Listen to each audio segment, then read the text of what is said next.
지난 주간 저는 한 어린이집에 다녀왔습니다. 4년, 5년 이 어린이집을 다녔던 아이들이 이제 어린이집을 졸업하고 초등학교에 올라가는 졸업식 날, 제가 영광스럽게 내빈 축사를 맡게 되어서 어린이집에 다녀왔습니다.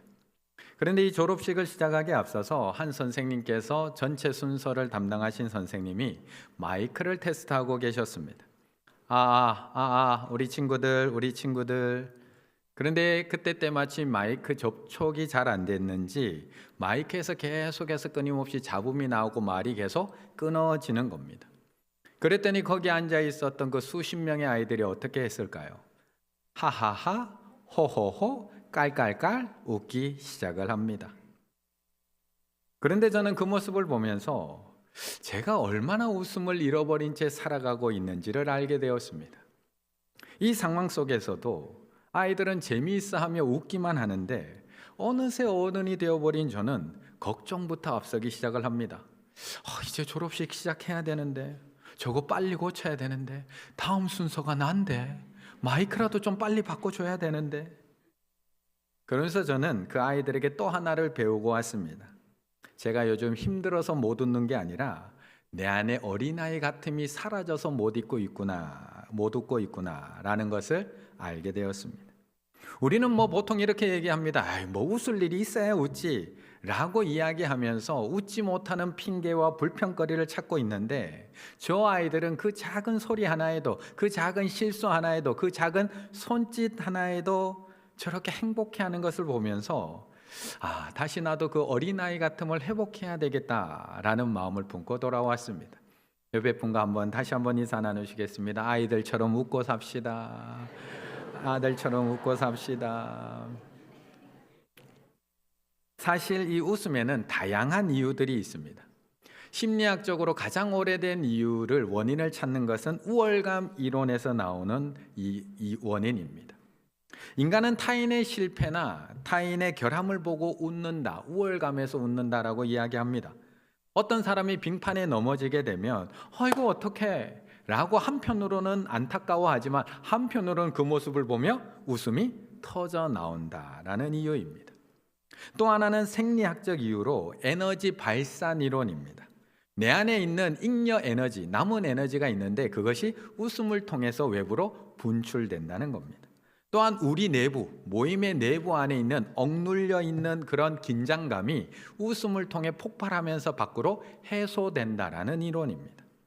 우리가 웃는 또 하나의 이유는 인지적인 이유로 부조화의 이론을 이야기합니다. 부조화. 쉽게 이야기하면 내 생각하고 전혀 다른 답이 나왔을 때 나오는 웃음을 의미합니다. 쉽게 얘기하면 아재 개그, 언어 유희가 여기가 해당이 됩니다. 바나나가 웃으면 바나나 킥, 노루가 다니는 길을 노르웨이, 광부가 가장 많은 나라는 케냐 라는 말을 들으면 웃음이 나오는 것과 마찬가지입니다. 여기서 문제 나갑니다.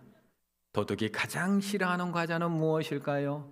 눈에 띄네. 전주 비빔밥보다 조금 더 신선한 비빔밥은 무엇일까요? 이번 주 비빔밥. 왕이 둥둥 공중에 떠 있으면 뭐라고 할까요?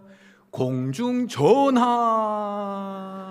숫자 5가 가장 싫어하는 집은 무엇일까요? 오페라 하우스와 같은 말을 들으면 이렇게 웃게 되는 것을 의미합니다.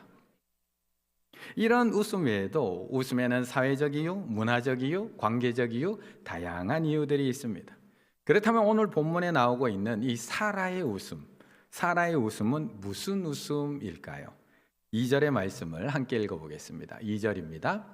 사라가 임신하고 하나님이 말씀하신 시기가 되어 노년의 아브라함에게 아들을 낳으니. 아멘. 하나님의 약속만 믿고 아브라함은 가나안 땅까지 왔습니다. 하나님의 약속만 믿고 아브라함은 25년 동안이나 기다렸습니다. 그렇게 기다리던 아브라함에게 드디어 약속의 아들이 태어납니다. 자신의 힘으로 그 하나님의 약속을 한번 이루어 보려고 엘리에셀을 양자로도 삼아 보려고 했고, 사라가 아닌 하갈의 몸을 통해서 이스마엘을 낳기도 했지만 결국 하나님께서는 아브라함 나이 100세, 사라 나이 90세가 되었을 때 오직 하나님의 은혜로 약속의 아들을 낳게 하십니다. 그래서 오늘 본문에서 가장 먼저 강조하면서 반복되는 단어가 하나가 있는데 그것이 바로 2절, 5절, 7절에서 나오고 있는 노년의 아브라함에게 백세라 아브라함의 노경에 내가 아들을 낳았도다 하니라. 노년에 백세라 노경에 아브라함이 얼마나 늙은 나이에 아이를 낳았는지 그것을 3번이나 반복적으로 이야기하며 우리에게 알려주고 있는 겁니다. 그런데 사실 아브라함과 사라가 처음에 이 약속을 들었을 때 그들은 어떤 생각을 했을까요? 하나님께서 네가 100세의 아들을 낳을 거야, 90세 아들을 낳을 거라고 이야기했을 때 처음부터 아멘 아멘 낳을지어다 아멘 믿습니다 라고 믿어주고 바로 그렇게 되길 원했을까요? 옆에 분과 한번 인사 나눠보시겠습니다. 내년에 꼭 득남하세요. 내년에 꼭 득남하세요. 남 이야기니까 그렇게 쉽게 얘기하지. 한 번 더 힘줘서 옆에 분에게 이야기하겠습니다. 그렇게 될 줄로 믿습니다. 그렇게 될 줄로 믿습니다. 아멘 아멘. 아브라함은 똑같은 거 아닌가요? 아브라함은 우리가 남 얘기니까 무덤덤하게 듣고 있지 이런 이야기를 들으면 우리도 웃음만 나옵니다. 이게 뭔 소린가 싶습니다. 이게 농담을 하는 건지 장난을 치는 건지 잘 구분이 안 됩니다. 아브라함도 마찬가지였다는 겁니다. 창세기 17장 17절에 보면 아브라함의 반응이 이렇습니다. 아브라함이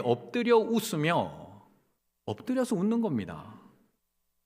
마음속으로 이르되 100세 된 사람이 어찌 자식을 낳을까? 사라는 90세니 어찌 출산하리요? 그런데 아브라함만 웃었을까요? 우리도 웃는데요. 하나님께서 또 한 번 나타나셔서 너의 아내 이름을 더 이상 사레, 여주인이라고 하지 말고 사라, 열국의 어머니, 여러 민족의 어머니라고 이름을 바꾸라고 했을 때 아브라함만 엎드려 웃었을까요? 그런데 그 이름을 들었을 때 얼마나 웃긴 이름인지 모릅니다. 아이가 한 명도 없는 엄마입니다. 그런데 열국의 어머니라고 이름을 바꾸랍니다. 여러 민족의 어머니라고 이름을 바꾸랍니다. 쉽게 얘기하면 공부를 지지리도 못하는 매번 반에서 꼴찌하는 아이가 있는데 이름이 박일등입니다.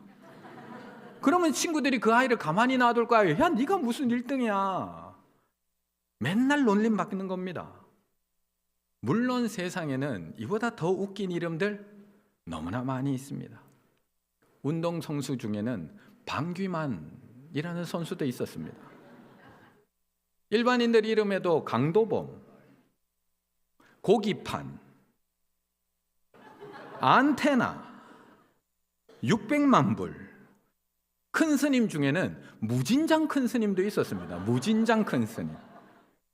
영양사로 일하시는 분의 이름은 박양년, 건축학과 교수님 이름은 김노동. 그냥 이 정도면 그냥 웃고 지날 말만 합니다. 그런데 중학교 3학년 국어 선생님 이름이 김수학입니다. 국어 선생님 이름이 김수학. 아이들이 뭐라고 했을까요? 매일 놀리지 않았을까요? 아이를 한 명도 낳지 못하는 여인인데 이름을 열국의 어머니로 바꾸랍니다. 얼마나 부끄러운 일입니까? 그래서 아브라함은 엎드려 웃을 수밖에 없었습니다. 그런데 아브라함만 전능하신 하나님 엘샤다이 하나님을 믿지 못했던 것일까? 사라도 똑같았다는 겁니다. 사라도 18장 12절에 보시면 사라가 속으로 웃고 아브라함은 엎드려서 웃고 사라는 속으로 웃고 이르되 내가 노쇠하였고 내 주인도 늙었으니 내게 무슨 즐거움이 있으리요. 앞에서 살펴본 것처럼 웃음에는 한 가지 이유가 있는 게 아닙니다. 우월감에서 나오는 웃음도 있고 에너지를 방출하는 웃음도 있고 긴장을 해소하는 이름, 다른 사람과 관계를 맺는 사회적 웃음도 있습니다. 이외에도 소리를 내지 않고 방긋 웃는 미소도 있고요. 웃으면서 이야기를 나누는 담소, 소리를 내서 크게 웃는 대소, 갑자기 터져나오는 폭소, 박수를 치며 웃는 박장대소, 남을 비웃는 조소, 쌀쌀하게 웃는 냉소, 어처구니가 없는 피식 웃는 실소도 있습니다. 그렇다면 지금 아브라함과 사라가 웃는 이 웃음, 무슨 웃음일까요? 사실 성경을 읽다 보면 사라가 아이를 못 낳는 이유를 자꾸 나이가 많아서 못 낳는다라고 계속 이야기를 합니다. 앞에 살펴본 17절에서도 사라는 90세니 어찌 출산하리요. 18장에서도 하나님께서 내년 이맘때에 아브라함과 사라에게 아이가 있을 거라고 이야기했을 때 뭐라고 이야기하느냐? 18장 10절에서 13절을 보면 계속 이렇게 얘기합니다. 아브라함과 사라는 나이가 많아 늙었고 사라에게는 여성의 생리가 끊어졌는지라. 내가 노쇠하였고 내가 늙었거늘. 끊임없이 계속 이야기하는 게 내가 노쇠하였고 내가 늙었고 내가 경수가 끊어졌고 내가 노년이고 끊임없이 나이가 많아서 아이를 못 낳는다라고 계속 이야기를 합니다. 그런데 정말 그런 걸까요? 정말 나이가 많고 노쇠하고 경수가 끊어져서 사라가 아이를 못 낳는가? 아니요, 우리는 너무나 잘 알고 있습니다. 그녀는 나이가 많아서 아이를 못 낳는 게 아니라 원래 아이를 못 낳는 여인이었습니다. 우리가 지난번에 살펴봤듯이 창세기 11장 3절에 보면 그는 원래 사라는 임신하지 못함으로 처음부터 임신하지를 못했습니다. 그런데 왜 이걸 계속 이야기하느냐? 원래 아이를 못 낳는 여인이 이제는 나이까지 많아져서 완전히 절대로 결단코 아이를 못 낳는 상태가 되었다라는 것을 이야기해 주고 있는 겁니다. 그러니 우리라도 웃지 않을까요? 말도 안 되는 소리를 하시는 하나님, 아무리 전능하신 하나님이라고 하지만 지금까지 안 된 일인데 이제 와서 나에게, 이제 와서 나를 통해서, 이제 와서 100세 된 나를 통해 아들이, 아브라함은 엎드려서 웃을 수밖에 없었고 사라는 속으로 웃을 수밖에 없었고 우리들도 똑같이 쓴웃음, 헛웃음이 나올 수밖에 없다는 겁니다. 그래서 우리는 이때 어떻게 하느냐? 도리어 내 수준에 맞게, 하나님 수준 말고요, 내 수준에 맞게 하나님과 타협하게 됩니다. 3절의 말씀을 같이 읽어보겠습니다. 3절입니다. 아브라함이 그에게 태어난 아들 곧 사라가 자기에게 낳은 아들을 이름하여 이삭이라 하였고. 아멘. 하나님은 약속하신 것처럼 아브라함뿐만 아니라 사라도 돌봐주셨습니다. 그래서 사라가 위기 때마다, 다른 남자의 아내가 될 수 있는 그런 위기 때마다 사라를 지켜주시고 돌봐주십니다. 그리고 90세가 된 사라이지만 드디어 약속의 아들 이삭을 낳게 하십니다. 얼마나 기뻤을까요? 25년을 기다린 낳은 아들을 품에 안고 얼마나 행복했을까? 우리는 1년, 2년 기다린 일만 우리에게 일어나도 그 기쁨을 주체할 수가 없는데 무려 25년을 기다렸던 그 아들이 태어났으니 얼마나 기쁠까? 우리는 택배 하나만 와도 너무 좋아하거든요. 택배 덕분에 우리는 인생의 축배, 그 고마움을 알아주는 사람이 진정한 대인배랍니다. 모든 삶은 물류다. 오늘도 배송 완료. 내가 가장 많이 사용하는 택배는 아무래도 주문한 책을 집으로 배송하는 그런 서비스이다. 온라인 서점에서 책을 주문하면 빠르면 다음날 새벽, 늦어도 2, 3일 내에는 원하는 책을 받아보는 그 순간의 기쁨, 누군가 대신 책을 배송해 준 덕분에 누리는 일상의 작은 행복이다. 택배가 도착한 문 앞에 그 책과의 첫 만남은 언제나 설레며 가장 심장이 뛰는 순간 중에 하나이다. 배송하는데 하루 이틀 걸리는 택배만 도착을 해도 이렇게 가슴이 설레는 것이 우리들인데 무려 100세까지 기다렸던 아들입니다. 아니요, 2, 3일 말고요. 우리가 배달의 민족의 음식 주문해서 출발했습니다. 문자만 와도 10분, 20분 있으면 오는 그 문자만 와도 기쁜데 무려 25년을 기다린 아들입니다. 그러니 얼마나 기뻤을까요? 그래서 아브라함과 사라는 자신의 낳은 아들의 이름을 이삭이라고 짓습니다. 3절, 아브라함이 그에게 태어난 아들 곧 사라가 자기에게 낳은 아들을 이름하여 이삭이라 하였고. 물론 창세기 17장에서 하나님께서 그렇게 지으라고 하신 이름이기도 하지만 얼마나 기뻤으면 이삭, 이츠학, 웃음이라고 이름을 지었던 겁니다. 그런데 정말 아브라함과 사라가 이 이삭을 믿음으로 기다렸던 것일까? 창세기 12장부터 지금까지 우리가 아브라함과 사라의 발자취를 쭉 따라오고 있지만 정말 이 두 부부가 하나님을 온전히 믿음으로, 오롯이 하나님만 믿음으로 이 약속을 기다리고 있었던 것일까? 물론 히브리서 11장에서는 그들이 믿음으로 기다렸다라고 이야기해주고 있습니다. 믿음으로 사라 자신도 나이가 많아 단산하였으나 잉태할 수 있는 힘을 얻었으니 이는 약속하신 이를 미쁘신 줄 알았습니다. 이렇게 믿음으로 기다렸다라고 하나님께서 호칭해주고 계시지만, 그런데 우리가 이들이 어떻게 기다렸는지를 우리가 너무나 잘 알고 있습니다. 이들이 어떤 기쁨을 원했고 어떤 웃음을 원했는지 우리는 너무나 잘 알고 있습니다. 아브라함은 자신의 종 엘리에셀을 통해 자식을 얻는 기쁨을 얻고 싶어 했습니다. 사라는 자신의 여종 하갈의 몸을 통해 태어난 자식을 이스마엘을 통해서 자식 얻는 기쁨을 얻고 싶어 했습니다. 그런데 하나님이 계속 아니라고 하시는 겁니다. 하나님 그거 아니야. 그 사람 아니야. 그 아들 아니야. 내가 줄 아들은, 내가 너에게 줄 기쁨과 웃음은 그 기쁨이 아니야. 하나님께서 저들로 하여금 기다리게 하셨다는 겁니다. 불과 1년 전입니다. 불과 1년 전. 지난주에 우리가 함께 살펴봤던 창세기 17장. 아브라함 나이 99세에 하나님이 나타나셨을 때도 마찬가지입니다. 이스마엘을 낳고 그 아이를 키우는 행복에 빠져 있는 아브라함에게 하나님께서 13년 만에 다시 나타나셨음에도 불구하고 아브라함은 다른 기쁨을 원하지 않습니다. 13년의 침묵을 깨고 나타나신 하나님께 아브라함이 구한 것은, 하나님, 저 이 정도면 충분합니다. 하나님, 저 더 큰 거 원하지 않습니다. 더 큰 거 바라는 건 욕심이죠. 하나님, 저 이 정도면 웃고 살게 충분합니다. 하나님. 그게 바로 창세기 17장 17절 18절의 말씀입니다. 아브라함이 엎드려 웃으며 마음속으로 이르되 100세 된 사람이 어찌 자식을 낳을까? 사라는 90세니 어찌 출산하리요? 아브라함이 이에 하나님께 아뢰되 이스마엘이나, 약속의 아들 말고요, 그냥 이스마엘이나 하나님 앞에서 살기 원하는데, 하나님 그냥 이스마엘이나 잘 키우게 해주세요. 더 큰 기쁨 필요 없어요. 그냥 주신 이스마엘이나 잘 크게 해주세요.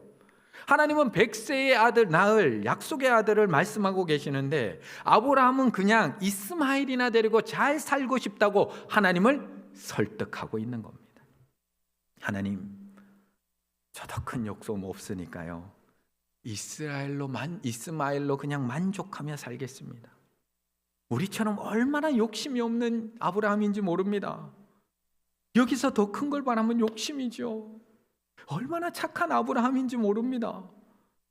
어쩌면 아무런 신앙에 욕심 없이 살아가고 있는 우리하고 똑같습니다.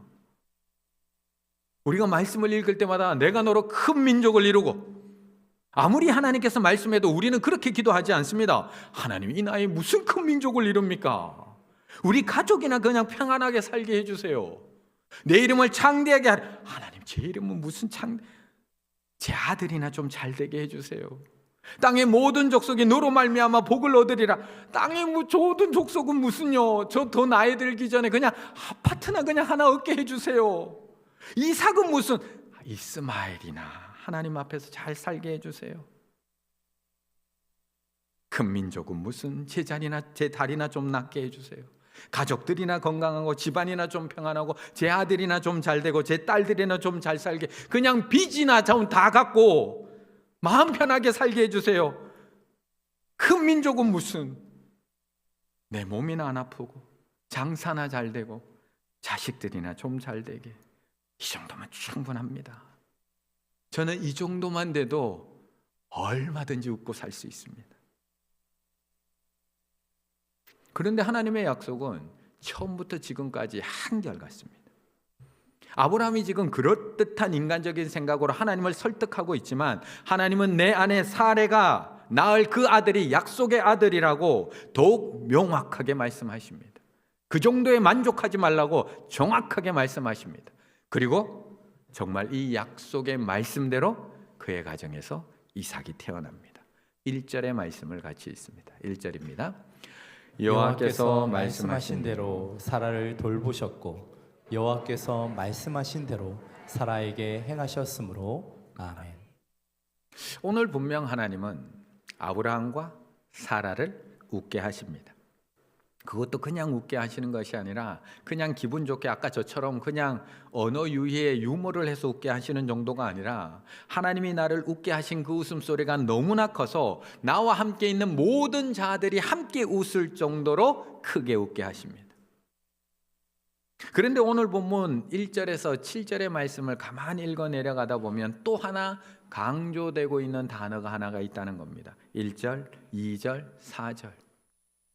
여호와께서 말씀하신 대로, 여호와께서 말씀하신 대로, 하나님이 말씀하신 시기가 되어 그가 하나님이 명령하신 대로 말씀하신 대로. 우리는 사실 하나님의 말씀대로가 아니라 우리의 생각대로 응답되기를 바라며 살아갑니다. 우리는 하나님이 말씀하신 시기가 아니라 내가 필요한 시기에 모든 것이 이루어지기를 바랍니다. 우리는 하나님이 약속하신 대로가 아니라 내 소견에 옳은 대로 모든 것들이 착착착 진행되기를 원하며 살아갑니다. 그리고 그렇게 되었을 때 우리는 행복해하며 웃습니다.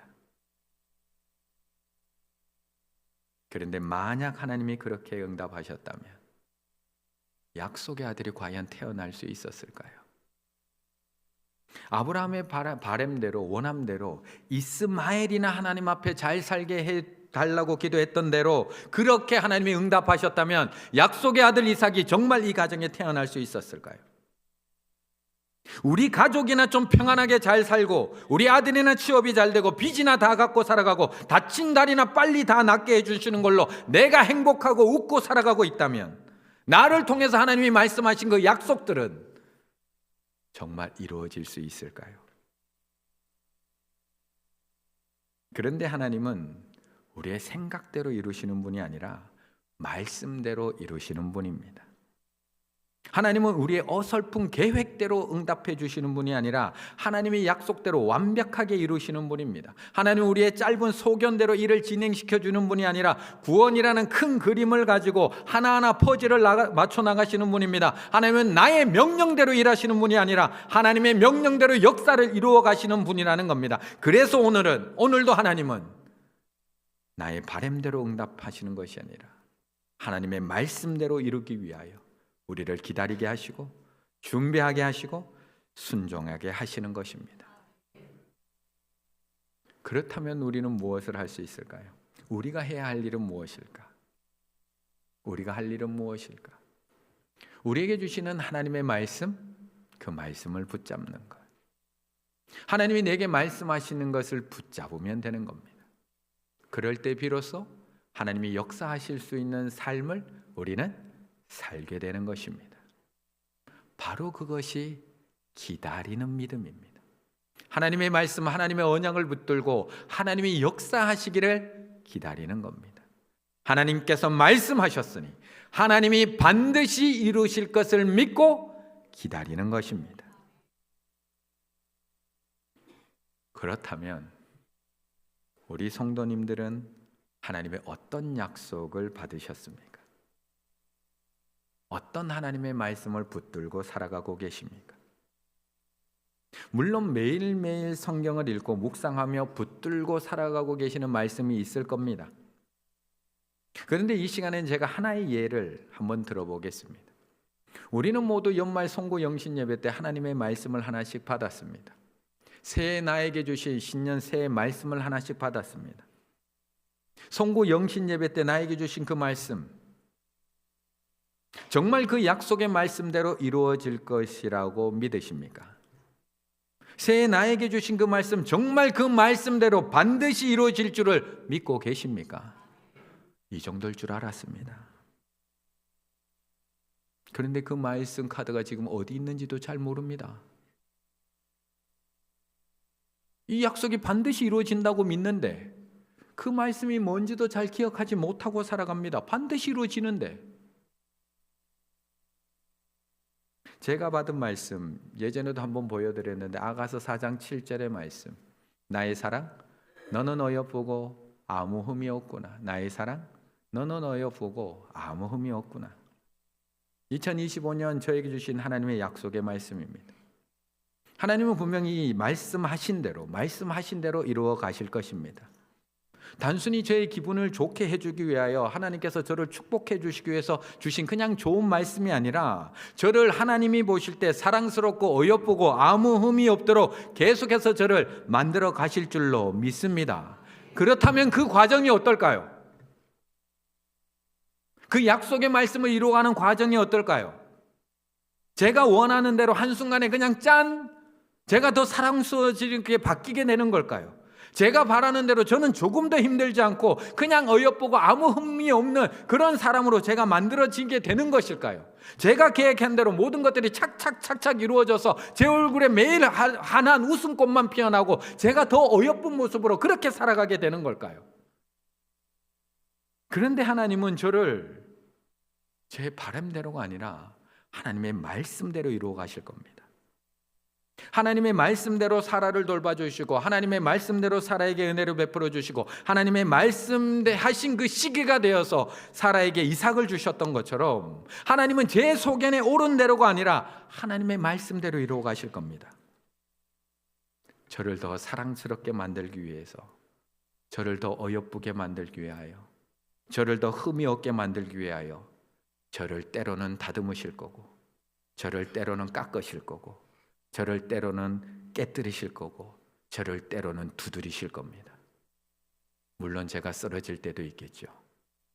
그럴 때면 하나님께서 때로는 저를 위로하실 거고, 때로는 저의 손을 잡아 이렇게 세우실 거고, 때로는 저를 저 밖으로 데리고 나가 저 하늘의 별을 보여주며 하나님의 약속을 다시 한번 기억하게 만드실 거고, 때로는 저를 기다리시게 만들 겁니다. 물론 저는 이 과정 속에서 믿음이 연약하기에 아브라함처럼 중간중간에 하나님 앞에 타협을 요청할 겁니다. 하나님, 저 이 정도면 충분합니다. 저 이 정도면 충분합니다. 이 정도면 어여쁘잖아요, 하나님. 이 얼굴 이 정도면 충분하지 않나요, 하나님? 교회 이 정도면 저한테 과분하지 않나요? 우리 장로님들 어디서 이런 장로님들을 만나나요? 우리 교회 충일교회 교인들 이 정도면 너무나 저한테 과분하지 않나요? 하나님, 저 더 필요 없어요. 이 정도면 충분합니다.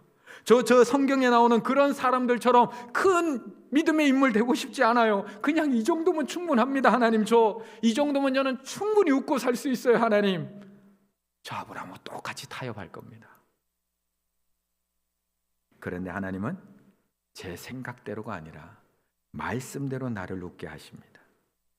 하나님은 우리는 항상 내 바람대로 웃기를 원하지만 하나님은 하나님의 계획 속에 말씀대로 우리를 웃게 하십니다. 그래서 힘들 수밖에 없는 겁니다. 우리는 내 수준에서 웃고 살아가길 원하는데 하나님은 그 수준에서 우리가 웃고 한 번 웃고 끝나는 웃음이 아니라 믿음이 성장하고 하나님께서 보실 때에 아름다운 아브라함의 믿음이 되어서 영원한 웃음, 진정한 웃음, 참된 웃음을 웃고 살아가길 원하기 때문에 말씀대로 우리를 빚어 가신다는 것입니다. 요셉은 말씀대로 가족들을 구원하는 믿음의 사람이 되고 싶었을까요? 요셉은 그냥 아버지 위에서 색동옷 입고 억울한 일 안 당하면서 편안하게 살고 싶지 않았을까요?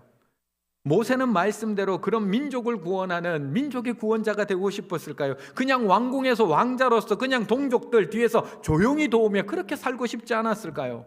다윗은 말씀대로 이스라엘을 이끄는 왕이 되고 싶었을까요? 그냥 들에서 양이나 치면서 하나님 찬양하면서 그렇게 여유만만하게 그렇게 살고 싶지 않았을까요? 하나님은 우리를 결코 우리의 소견대로, 우리의 계획대로, 우리의 원하는 시기에 우리를 웃게 하지 않으십니다. 하나님은 우리를 분명 하나님의 말씀대로 웃게 하시고 약속대로 웃게 하시고 하나님이 말씀하신 시기에 우리를 웃게 하실 줄로 믿습니다. 그렇다면 기다리십시오. 나에게 주신 말씀을 견고히 붙들고 기다리십시오. 하나님께서 말씀하셨으니 하나님이 반드시 이루신다는 것을 믿고 기다리십시오. 하나님은 나의 바람대로 웃게 하시는 분이 아니라 말씀대로 나를 웃게 하시는 분임을 믿고 기다리십시오. 그리고 그 믿음의 기다림 끝에 오늘 사라처럼 크게 웃고 모든 사람들과 함께 웃을 수 있는 우리 충일의 가족들 다 되시기를 간절히 바라겠습니다.